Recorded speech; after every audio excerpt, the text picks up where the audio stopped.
ocasión alguien me preguntó, pero César, tú nunca has amado a un hombre.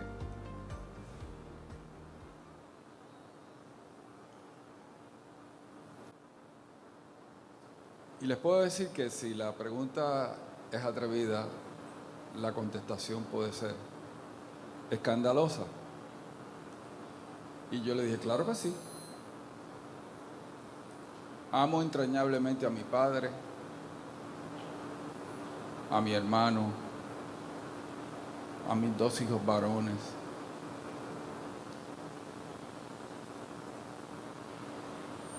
A Mateo, mi primer nieto. Pero el hombre más maravilloso que yo he conocido se llama Jesús.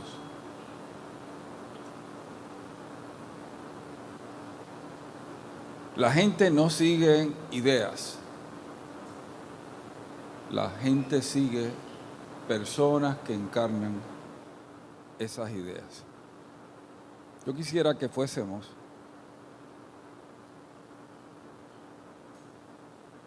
a Juan, capítulo 14, versos del 7 al 10.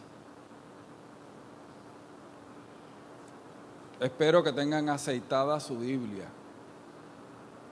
Sí. Lo bueno del libro es que no se le gasta la batería.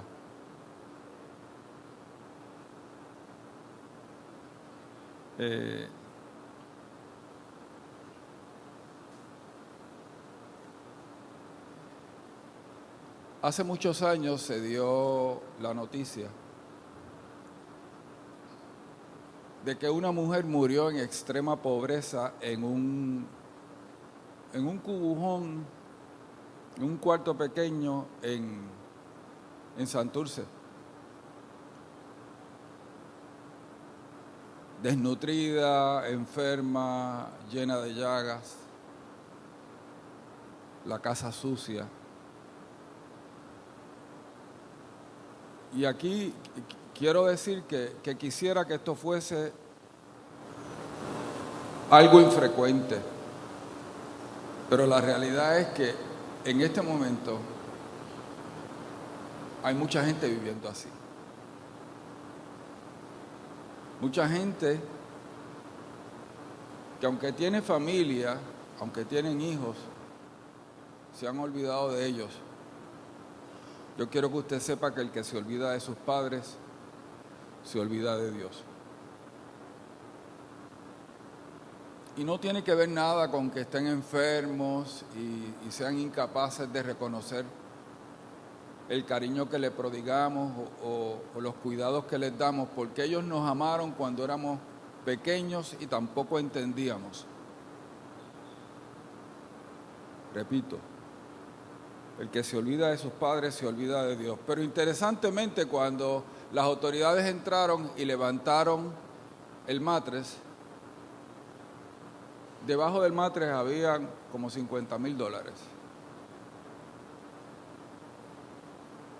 Estaba acostada sobre una riqueza que desconocía, y yo creo que a veces a los creyentes nos pasa eso. Desconocemos las riquezas de Cristo. Para mí este pasaje es fundamental. Verso 8.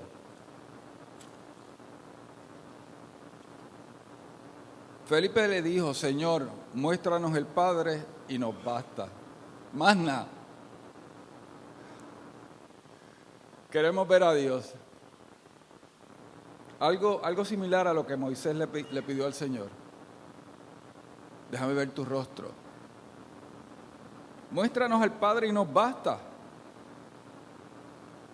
Jesús le dijo, tanto tiempo hace que estoy con ustedes y no me has conocido, Felipe.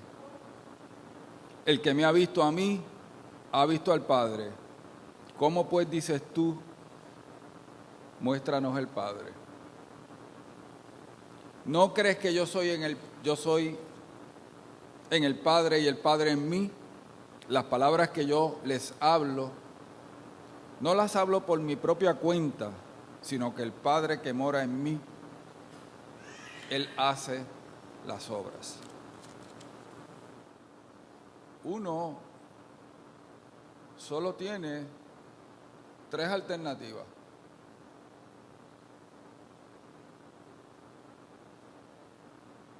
O está loco,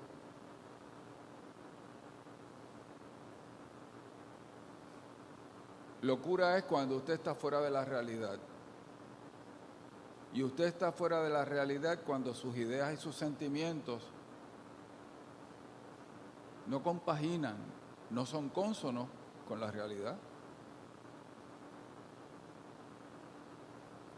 O tiene un delirio de grandeza,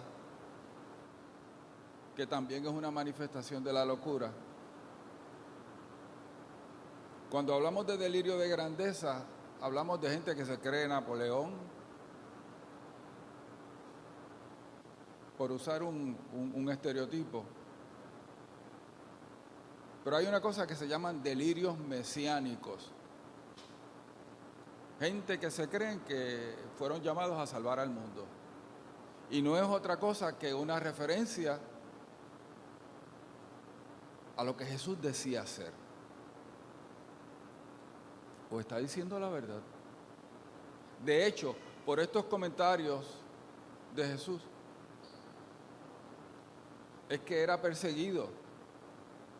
La Biblia dice que Jesús decía que Dios era su Padre, haciéndose igual a Dios.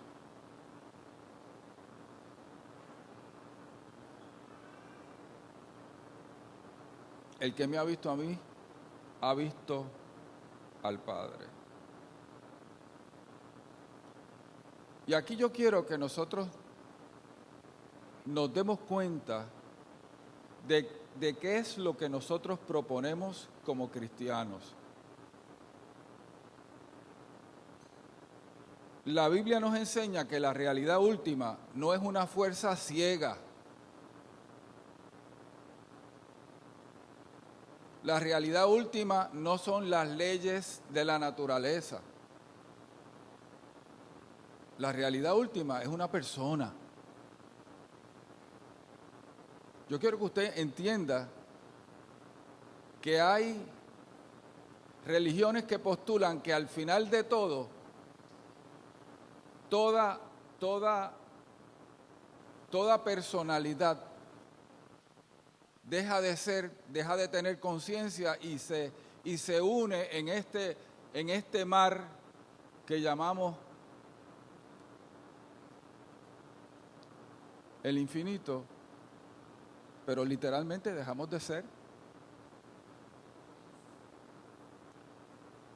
Que la realidad última sea una persona implica muchas cosas. Primero, que tiene conciencia. Se dice que el ser humano, por tener conciencia, es capaz de reflexionar no solo sobre la vida, sino capaz de reflexionar sobre sí mismo, mirarse a sí mismo.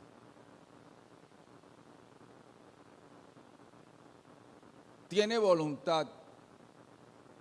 Lo que existe no es el fruto de las leyes ciegas de la naturaleza, no es el fruto,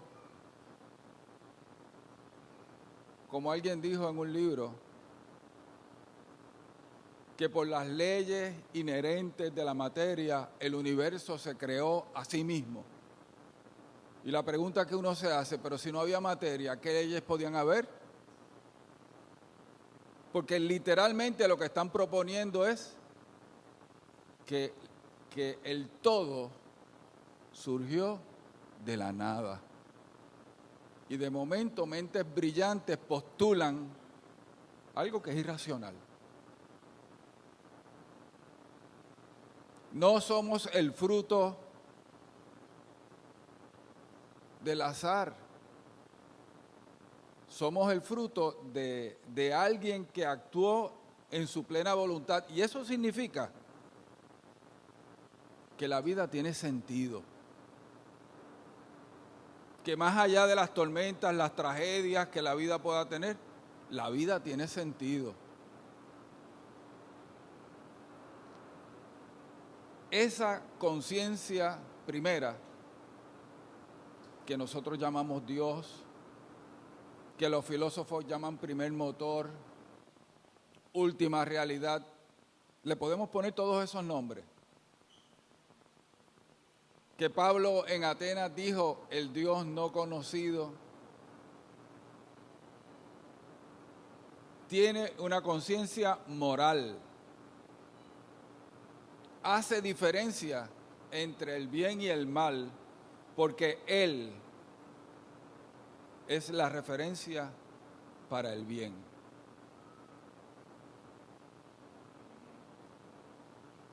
Y esto es fundamental. Y es fundamental en la lucha cultural que nosotros estamos dando. Porque lo que nuestra cultura está proponiendo es que cada cual define lo que es bueno y lo que es malo. ¿Usted ha escuchado alguna vez, y esto fue estribillo de una canción de salsa, todo es según el color del cristal con que se mira?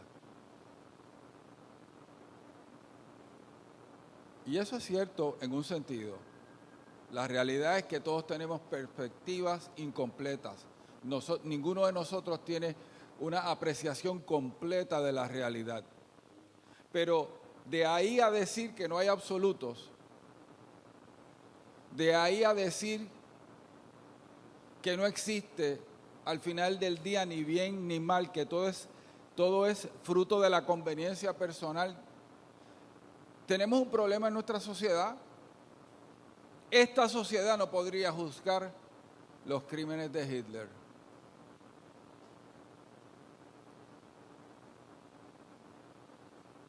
Los que juzgaron a Hitler, cuando sus lugartenientes venían con la idea, es que eso era lo que la ley decía,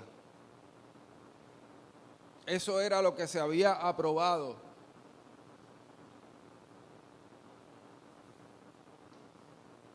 Los jueces en el tribunal de Nuremberg les dijeron, pues ¿saben qué? No, los seres humanos tienen una conciencia y esa conciencia va por encima de cualquier ley humana. Ustedes sabían que lo estaban haciendo mal. Y esto es bien sencillo. ¿Usted quiere saber si algo está mal hecho? Que otro te lo haga a ti. Haz con otros como quieras que otros te hagan. Así que yo quiero que usted entienda eso. Nosotros estamos en una sociedad no que ha movido la cerca, no que ha dicho que de aquí en adelante está mal y antes de eso está bien. Es que sencillamente para esta sociedad no hay cerca, no hay límite. ¿Y ustedes saben qué? Esta sociedad ha decidido que el bien es el placer. Que lo que produzca placer es bueno, no importa el mecanismo. Y en este momento, la única muralla contra la perversidad de ese mar embravecido es la iglesia. Son los que creemos que sí, que existe un Dios, que ese Dios es bueno y que Él es la referencia absoluta para el bien.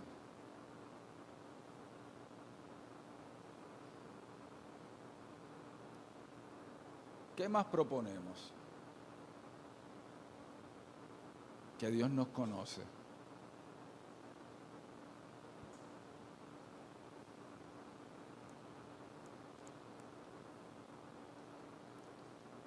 En el último concierto de Juan Luis Guerra,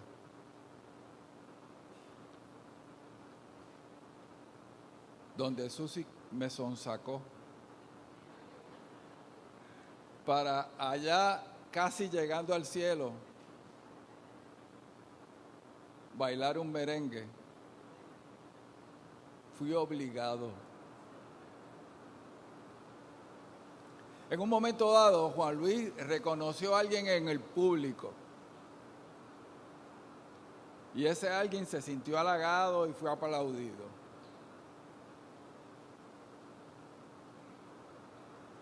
En esta cosa política, cultural, de deporte, cuando esa figura central reconoce a alguien entre el público, la gente se siente halagada, ¿verdad? Como que le suben a uno la autoestima. Están corriendo por ahí unos videitos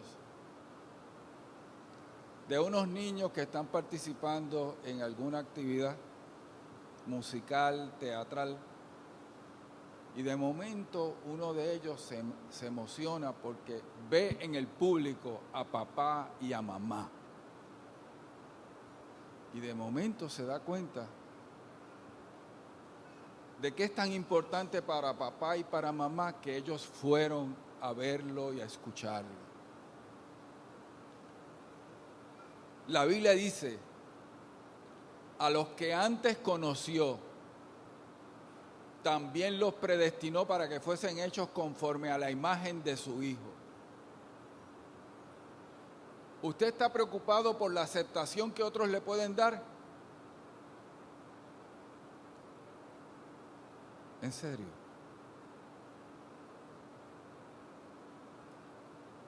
Realmente lo que importa es que Dios nos conoce por nuestro nombre. Le importamos a tal punto que se despojó de su gloria y fue a la cruz para reconciliarnos consigo mismo, para satisfacer su justicia. La Biblia dice que al que no conoció pecado, por nosotros lo hizo pecado, para que nosotros fuésemos hechos justicia de Dios en él. ¿Le importamos a Dios? Nos escucha e interviene en nuestra vida. No hay cosa más espectacular que de momento tú ver una oración contestada o enfrentar una circunstancia y darte cuenta de que Dios tiene que haber actuado en el pasado antes de que tú oraras para contestar tu oración. Le importamos a Dios, interviene en nuestra vida. Señores, y si es así, ¿por qué no oramos?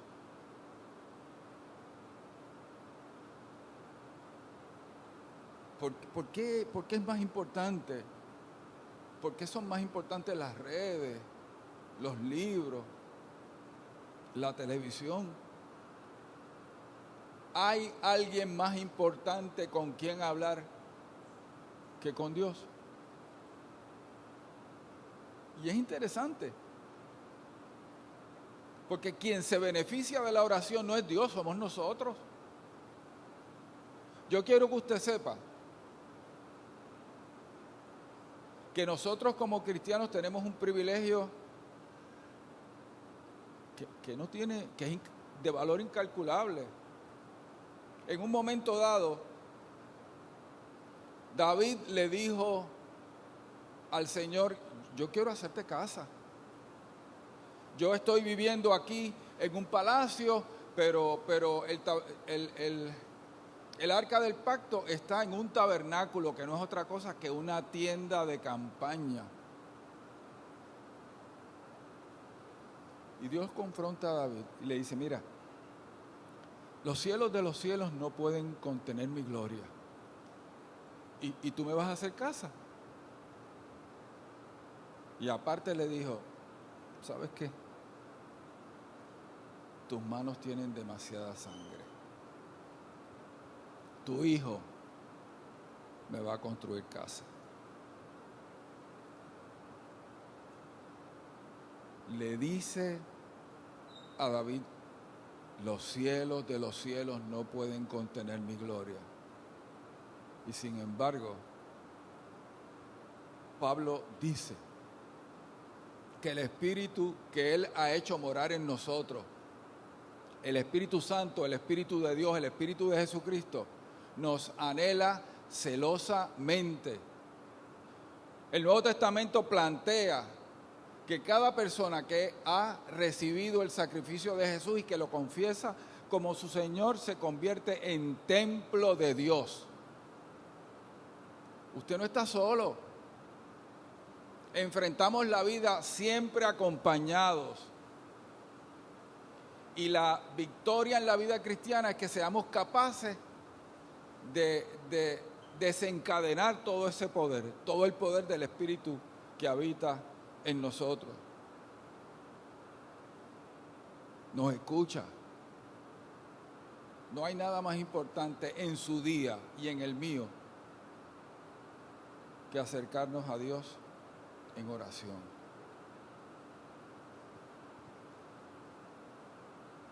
Nos ama.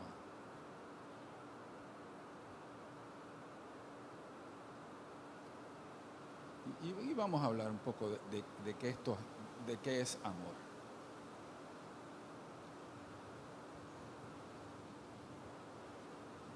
Amamos algo cuando lo valorizamos, cuando reconocemos su valor y cuando actuamos fundamentados en esa valorización. Cuando le damos prioridad a las cosas, cuando estamos dispuestos a sufrir por eso, a sacrificarnos por eso. Por eso es que el amor de Dios está más allá de toda duda razonable. Por eso es que en medio de nuestras tragedias, cuando nos preguntamos ¿dónde está Dios? Pues mire, Dios está en el mismo lugar que estaba cuando mataron a su hijo en la cruz.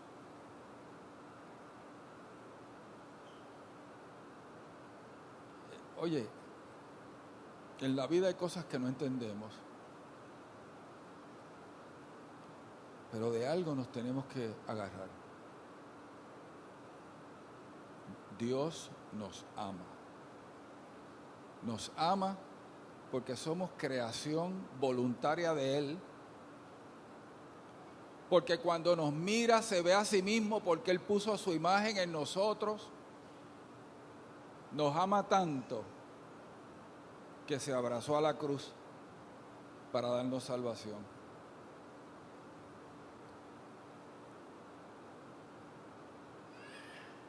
Y lo más espectacular de todo,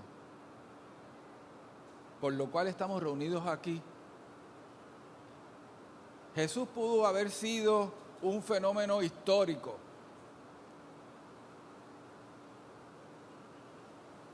Como le dijo Gamaliel, por ahí han habido muchos que han hecho reclamos y han desaparecido.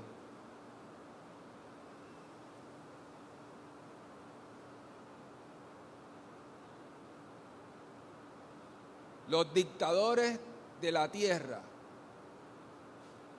han sido eficaces matando a aquellos que en algún momento fueron esperanza para sus pueblos.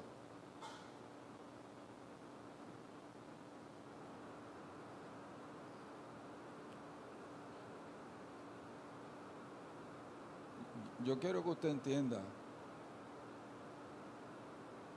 que más allá de sus pretensiones,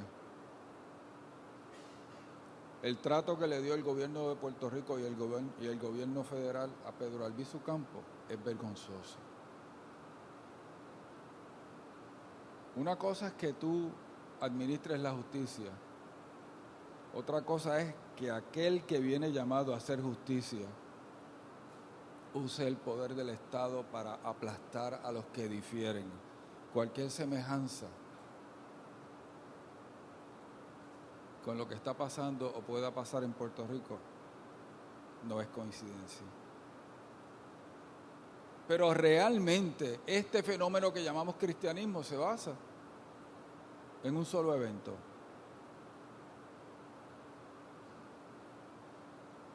En que 3 días después de morir como un criminal, la tumba estaba vacía. que aquellos que no supieron defenderlos cuando estaba en vida dieron su vida a todos por él después de muerto. Que aquella partida de hombres y mujeres confundidos, acobardados por el abuso de poder de las autoridades judías y romanas, de momento se envalentonaron y enfrentaron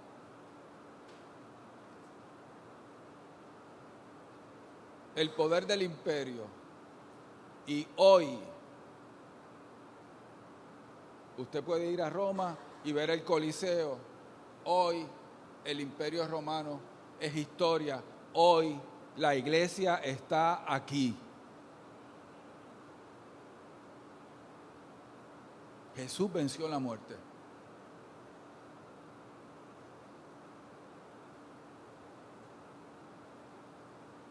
Imaginen que alguien descubra el proceso para evitar las mutaciones que producen el cáncer. Porque el cáncer es eso. En los diferentes tejidos, células que perdieron su capacidad de controlar el crecimiento, células que se afectó su material genético y empezaron a atacar el propio cuerpo. Un problema genético. Y un problema genético que aumenta con la edad, porque la realidad es que nuestro material genético sufre daño según aumentamos en experiencia en la vida, según nos ponemos viejos. La definición de viejo es aquel que tiene 30 años más que uno. Y la única manera de uno no ponerse viejo es morirse joven. No es para tanto.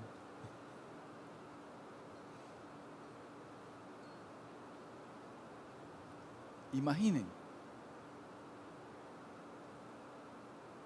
Eso sería no materia para el premio Nobel, para 10 premios Nobel. Imagínense que nosotros descubriésemos la manera de eliminar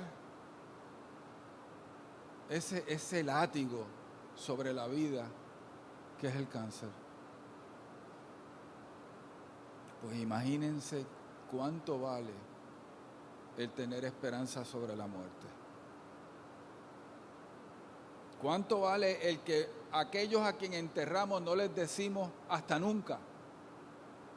Les decimos hasta luego. Jesús venció la muerte.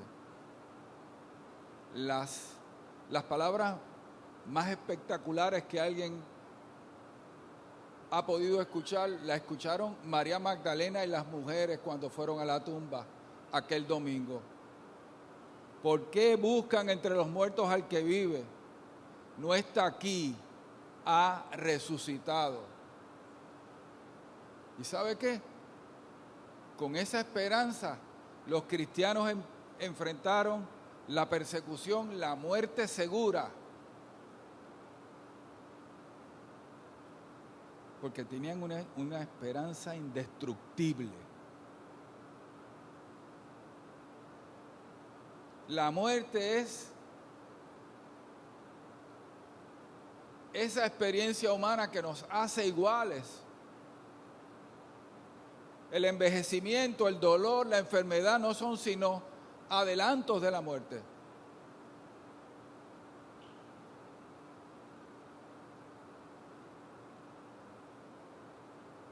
Me acuerdo en la escuela de medicina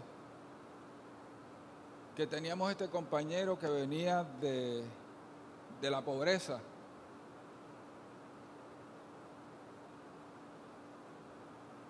Y un día, a final del primer semestre, empezó a tener dolores de cabeza.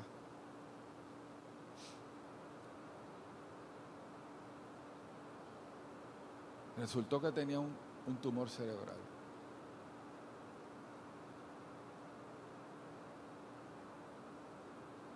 y lo operaron.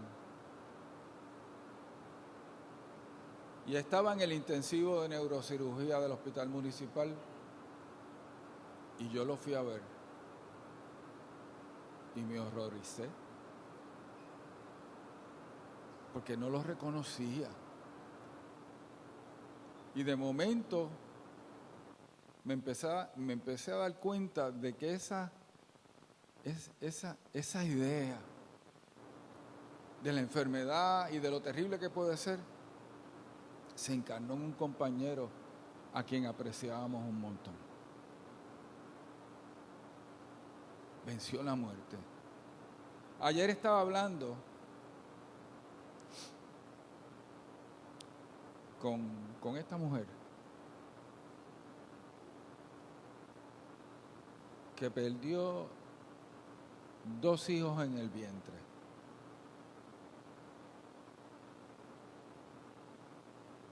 Y que un día yo le dije, ¿sabes qué? Tú eres madre.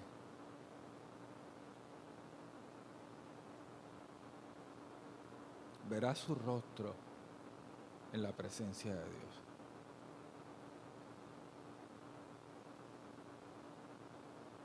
Antes de mis 2 sobrinos, mi hermana perdió 2 hijos. Papi, mami y yo los lloramos. Nunca les vimos el rostro. Nunca escuchamos su voz. Pero tenemos esperanza. Y yo quiero que estemos bien claros. Yo no sé cómo va a ser estar en la presencia de Dios. La Biblia dice que Él va a enjugar todas nuestras lágrimas. Y allí no va a haber dolor. Tenemos esperanza porque Jesús venció la muerte.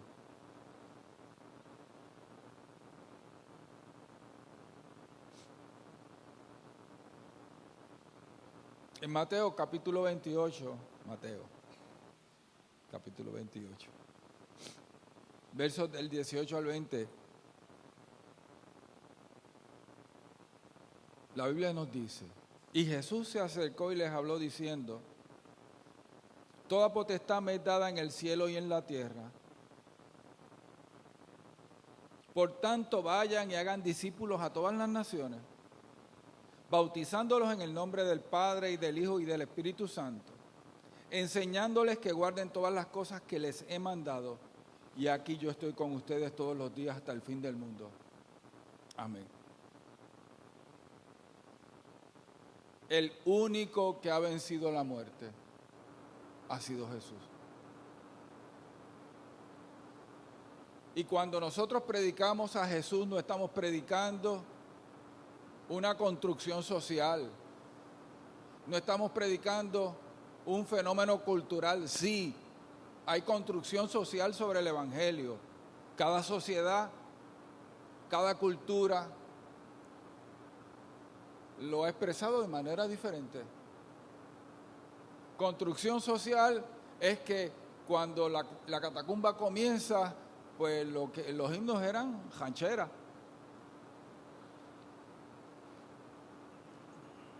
Oye, habían rancheras bonitas. Susi dice que no, que no es ranchera bonita. Había un cantante puertorriqueño, Bonilla, que cantaba espectacularmente.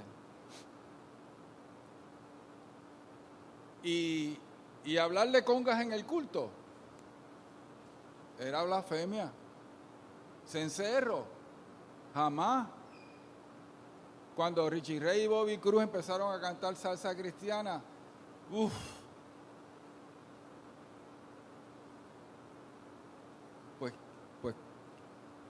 pues eso, alabanzas, cánticos que comunican la verdad del Evangelio, siguen siendo la misma verdad, pero se expresan de manera diferente. Hay una construcción social en el Evangelio, pero el Evangelio no es una construcción social. Hay un fundamento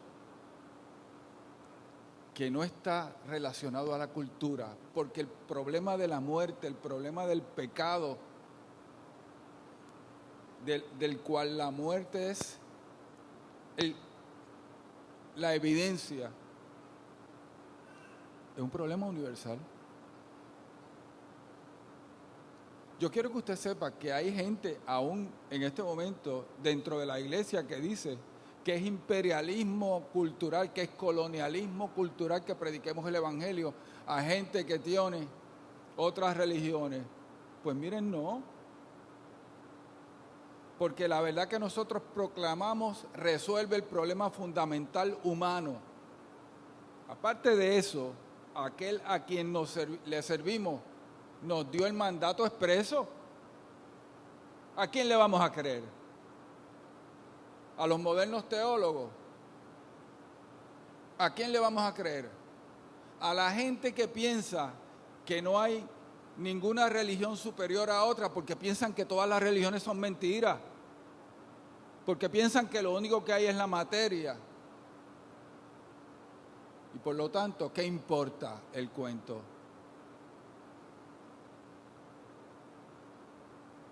Pero que Jesús haya vencido la muerte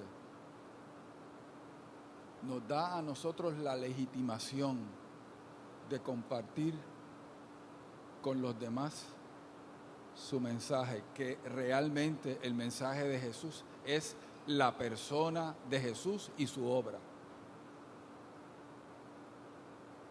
2.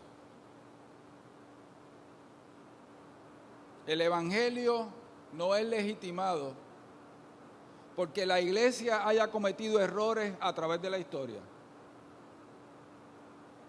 El evangelio no pierde valor porque hayan habido líderes cristianos que nos hayan defraudado, que hayan abusado de nosotros.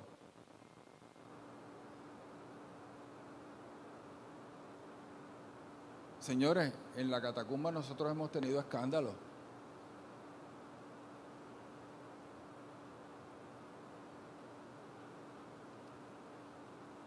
Tuvimos una iglesia donde miembros del liderato se robaron el dinero. Y estoy hablando de lo que yo sé. Para utilizar la jerga de propio y personal conocimiento. El primer escándalo en este ministerio, un pastor que se acostó con varias hermanas, no todas a la vez, un día, otro día. Oye, y este tipo era espectacular enseñando.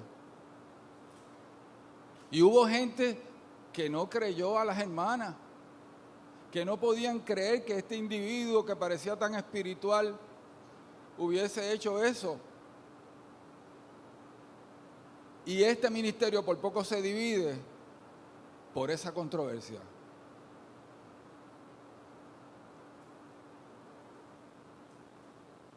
Un hombre con mujeres que no eran sus esposas.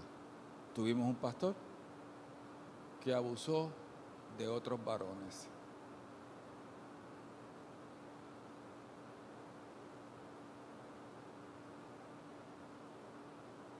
Cuando nosotros nos convertimos y experimentamos la liberación tan grande que el Señor obró en nuestras vidas, nosotros pensábamos que éramos invulnerables. Hasta que empezamos a enfrentar la realidad de que el pecado moraba en nosotros, de que todavía podíamos ser víctimas de la tentación, de que todavía había una lucha que había que dar día a día. Pero ¿saben qué? Los pecados de estos hombres no le quitan valor a la cruz. Porque a fin de cuentas, la lealtad de cada uno de nosotros no es a una institución o a una persona, es al crucificado. Así que, cada vez que yo me encuentro con alguien que me dice, usted sabe que una de las denominaciones más grandes en Puerto Rico se llaman los apartados. La gente que está en la calle, en las cunetas de la vida, y que su excusa es que alguien le falló en la iglesia.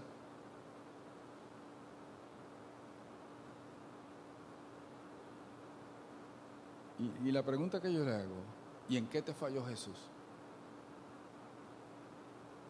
Porque al final del día, cuando estemos en la presencia de Dios, la pregunta que Dios nos va a hacer es, ¿qué hiciste con la sangre de mi hijo que se derramó por ti en la cruz del Calvario?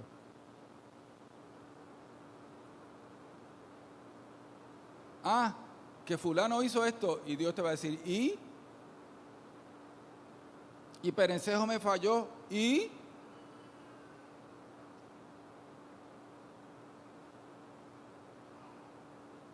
Y la última pregunta que va a hacer esa persona es, ¿y por dónde uno se va para el infierno? Porque si por Dios fuera, el infierno lo cejarían.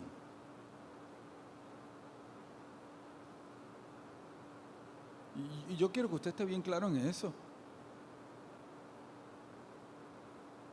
No es a los hombres, no es a las mujeres, no es a los líderes, que es nuestra lealtad.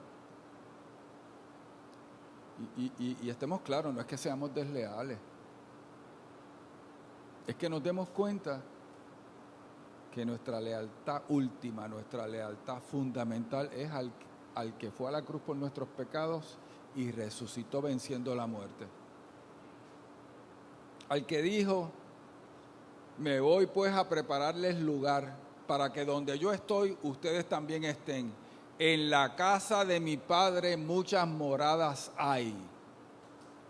Voy pues a prepararles lugar.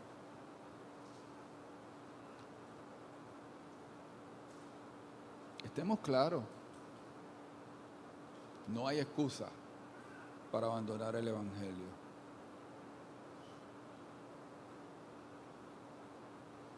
Y la tercera verdad que se desprende de la victoria de Jesús sobre la muerte, señores, es que nos pueden pasar cosas terribles. Cuando vamos al libro de Hebreos, al capítulo 11, en la Reina Valera del 60, hay un título, Los héroes de la fe. Y ahí hay historias de victoria, pero también hay historias de dolor, de muerte. Hubo gente a quienes Dios le dio la victoria, librándonos del mal. Hubo gente a quienes Dios le dio la victoria, a pesar del mal que tuvieron que enfrentar.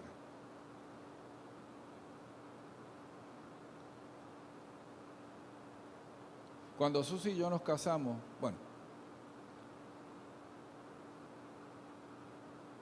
este hermano de la Catacumba, que era compañero mío de la Escuela Superior de la Universidad, Néstor Dávila Bosch, un tipo dulce, excelente guitarrista, entregado.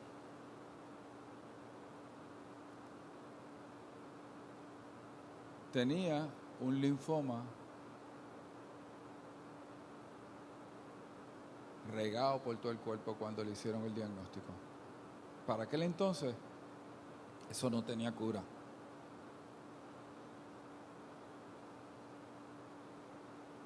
Todavía, hoy en día, ese tipo de linfoma solo tiene cura haciendo trasplante de médula ósea y dando lo que llaman quimioterapia de salvamiento, que es darle unos medicamentos que destruyen el tumor, pero en el camino también se llevan la médula y todos los tejidos del cuerpo que están en reproducción continua. entiéndase la mucosa de la boca, del intestino, del sistema respiratorio, la piel. Literalmente es como enfrentar la bomba atómica. Es un recurso radical porque no hay mañana. Y le ponen y le dan eso y le inyectan a la médula ósea. Esta médula ósea que se ha cogido de otra persona o de la persona misma que se ha demostrado que no tiene tumor. Y todo el mundo dobla los dedos a ver si prende. Y la vida de la persona depende de que eso sea así. Para que ustedes entiendan, nuestro hermano Popín vivió eso. Y yo lo fui a visitar a un cuarto de aislamiento en el hospital universitario y vestirme de astronauta. Porque no podía haber ninguna parte de mi cuerpo al que se expusiera, porque los seres humanos estamos contaminados con bacterias, hongos y virus que son parte de nuestra vida, de nuestro cuerpo, que de hecho muchos de ellos nos mantienen en salud. Así que por Bosch oramos, ayunamos, vigilamos. Para aquel entonces no había la majadería esta de declarar.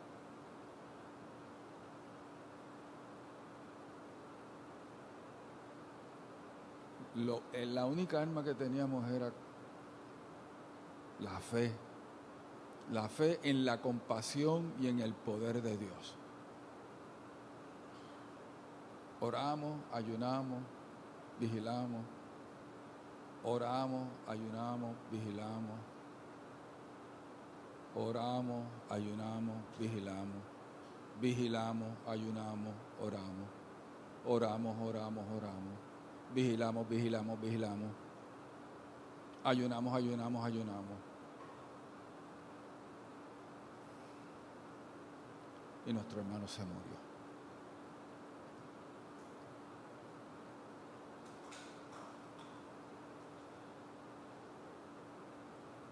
Y de momento nos dimos cuenta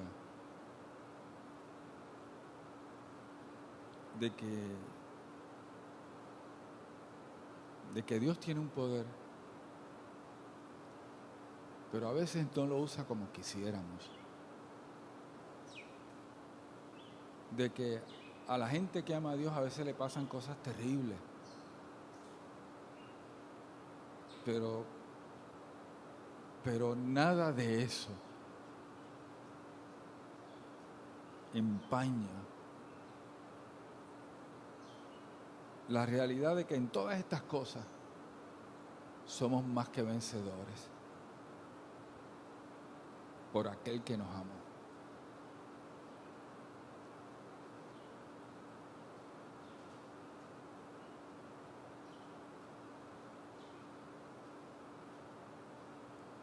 Nuestra vida cristiana depende de que amemos a Dios sobre todas las cosas. Y ese Dios tiene un rostro. Se llama Jesús. Él es la imagen del Dios vivo.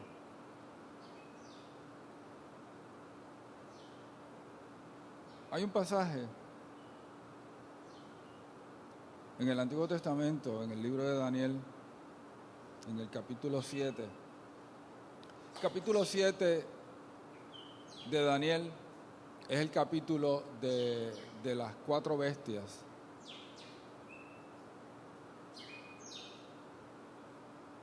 Hermanos, eso es música. Tenemos el culto con música de trasfondo. ¿Ok? Capítulo 7 es el pasaje de las 4 bestias. En el verso 9 dice: estuve mirando hasta que fueron puestos tronos y se sentó un anciano de día cuyo vestido era blanco como la nieve, y el pelo de su cabeza como lana limpia. Su trono llama de fuego y las ruedas del mismo fuego ardiente. Verso 13. Miraba yo en la visión de la noche, y he aquí con las nubes del cielo venía uno como un hijo de hombre, que vino hasta el anciano de días y le hicieron acercarse delante de él. Y le fue dado dominio, gloria y reino, para que todos los pueblos, naciones y lenguas le sirvieran. Su dominio es dominio eterno, que nunca pasará, y su reino uno que no será destruido. Apocalipsis capítulo 1, versos del 12 al 18. Y me volví para ver la voz que hablaba conmigo, y vuelto vi 7 candeleros de oro, y en medio de los 7 candeleros a uno semejante al Hijo del Hombre, vestido de una ropa que llegaba hasta los pies, y ceñido por el pecho con un cinto de oro. Su cabeza y sus cabellos eran blancos como blanca lana, como nieve, sus ojos como llama de fuego, y sus pies semejantes al bronce bruñido, refulgente como en un horno, y su voz como estruendo de las muchas aguas. Tenía en su diestra 7 estrellas, de su boca salía una espada aguda de 2 filos, y su rostro era como el sol cuando resplandece en su fuerza. Cuando le vi, caí como muerto a sus pies, y él puso su diestra sobre mí diciéndome: no temas, yo soy el primero y el último, y el que vivo y estuve muerto, mas he aquí que vivo por los siglos de los siglos. Amén. Y tengo las llaves de la muerte y del Hades. Domingo. ¿Dónde está Domingo? ¿Está ahí? Ok. Cuando salga, que venga a las congas. Apocalipsis 19, versos del 11 al 16. El que vino como cordero regresará como rey, como el león de la tribu de Judá. Entonces vi el cielo abierto, y he aquí un caballo blanco, y el que lo montaba se llamaba Fiel y Verdadero, y con justicia juzga y pelea. Sus ojos eran como llama de fuego, y había en su cabeza muchas diademas, y tenía un nombre escrito que ninguno conocía sino él mismo. Estaba vestido de una ropa teñida en sangre, y su nombre es el Verbo de Dios. Y los ejércitos celestiales, vestidos de lino finísimo, blanco y limpio, le seguían en caballos blancos. De su boca sale una espada aguda, para herir con ella las naciones, y él las regirá con vara de hierro.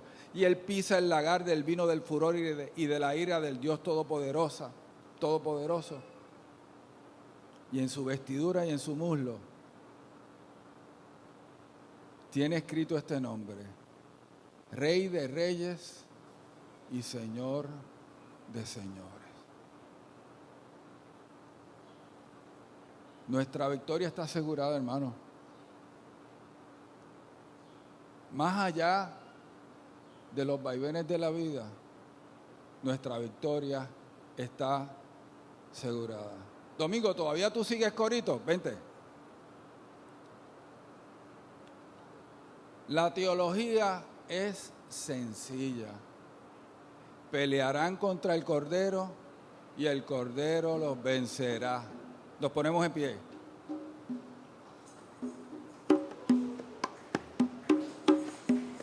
Pelearán contra el Cordero y el Cordero los vencerá. Pelearán contra el Cordero y el Cordero los vencerá. Porque Él es Señor de señores. Porque Él es Señor de señores. Y Rey de reyes. Y Rey de reyes. Y Rey de reyes. Gloria a Dios. Y Rey de reyes. Y Rey de reyes. Y Rey de reyes. Gloria. Con fuerza. Pelearán contra el Cordero y el Cordero los vencerá. Pelearán contra el Cordero y el Cordero los vencerá. porque Él es Señor de señores, porque Él es Señor de señores, y Rey de reyes, y Rey de reyes, y Rey de reyes, gloria a Dios, y Rey de reyes, y Rey de reyes, y Rey de reyes, gloria. Amén.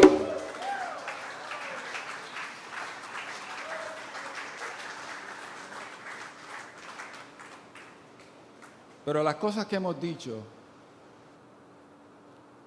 las hemos dicho para que aquellos que vivimos para Él nos reafirmemos en la fe,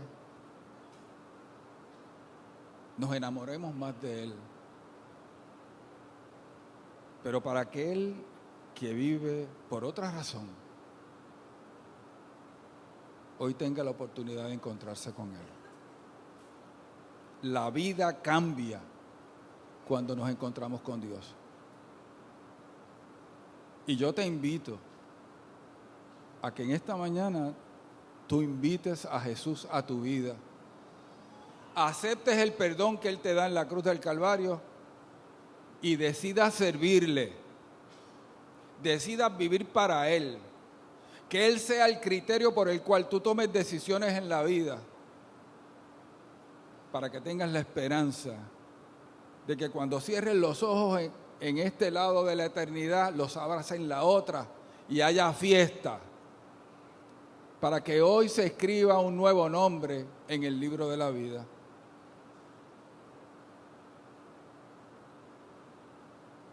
Y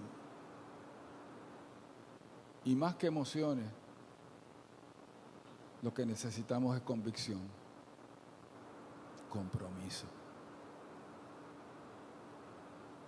Si quieres recibir a Jesús como tu Salvador, en esta mañana,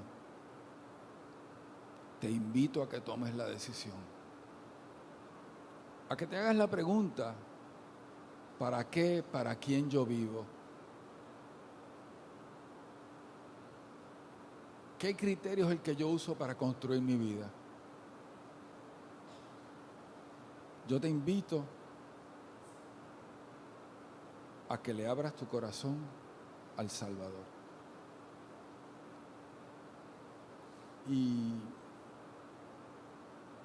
hay muchas maneras de hacerlo, pero todo depende del corazón. No hay nada que demostrarle a nadie,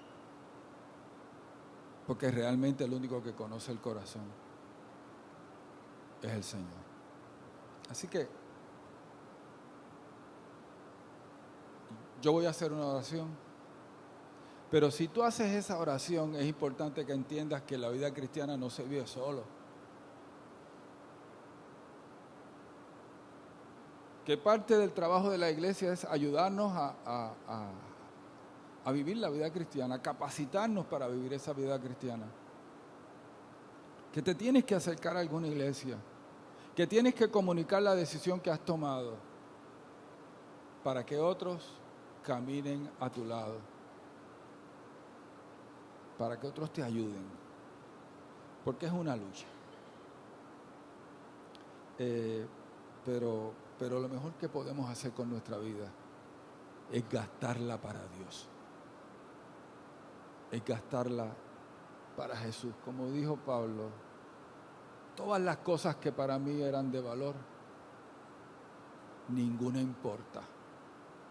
Nada se compara al amor de nuestro Salvador Jesús.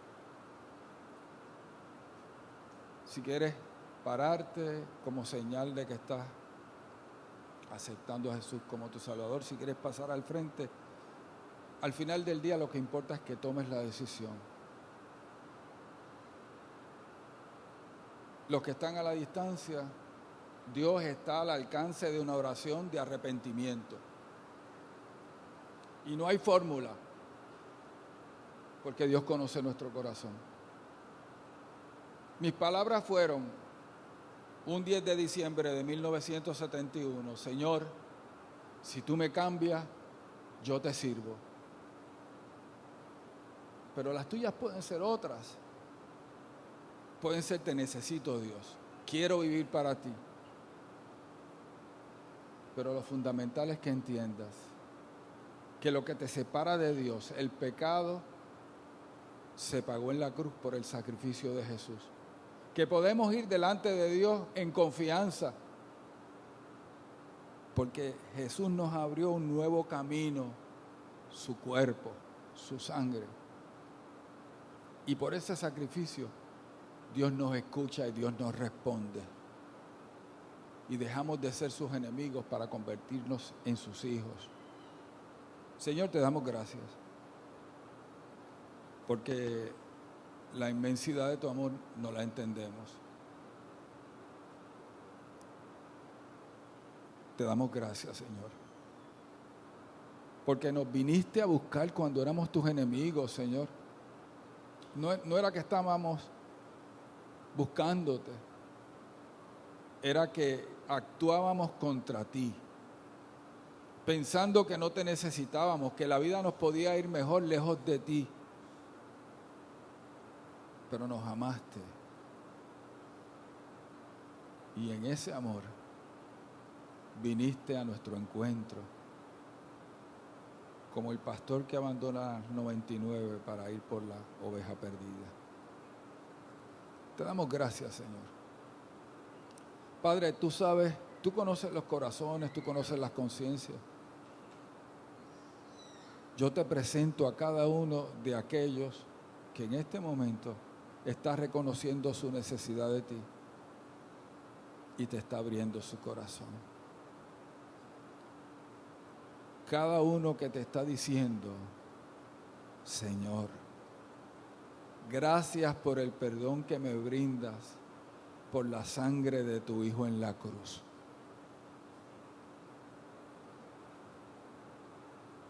Te recibo como mi Salvador